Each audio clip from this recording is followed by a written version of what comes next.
بات میں نے آپ سے کہی تھی نا کہ جو جب فرشتے آ کے 120 دن کے بعد جو روح پھونکتے ہیں اس میں آپ کا رزق سب کچھ لکھا ہوا ہے، وہ ڈال دیا اللہ نے. اب اللہ جس کو جتنا دینا چاہے، اسی لیے سورہ نساء میں وَلَا تَتَمَنَّوا مَا فَضَّلَ اللَّهُ بِهِ بَعْضَكُمْ عَلَىٰ بَعْضٍ، آپ اس چیز کی تمنا نہ کرو تم اس چیز کو کہ اللہ تعالیٰ نے کسی کو کس پہ کتنی فضیلت دی ہے. تم اللہ سے اپنا سوال کرو، اللہ سے مانگو، اللہ دے گا. اللہ کی کوئی کمی ہے؟ اللہ کے لیے کوئی کمی ہے دینے کے لیے؟ اس کا تو خزانے اتنے کوئی حد نہیں. تو اللہ تعالیٰ آپ کو مجھ کو اس لیے نہیں دے رہا کہ ہم کلمہ پڑھیں. اللہ آپ کی اگر پرائرٹی نہیں ہے آپ کو سب کچھ مل سکتا ہے، اللہ نہیں مل سکتا. اور جس کو اللہ نہیں ملا وہ تو ویسے ہی مارا گیا، وہ تو مارا گیا، وہ تو ہلاک ہو گیا.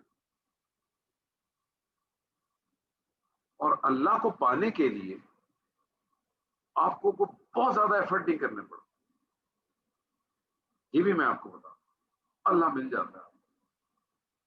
اللہ کو ملنے کے لیے، پانے کے لیے صرف اور صرف اللہ کو پرائرٹی رکھو.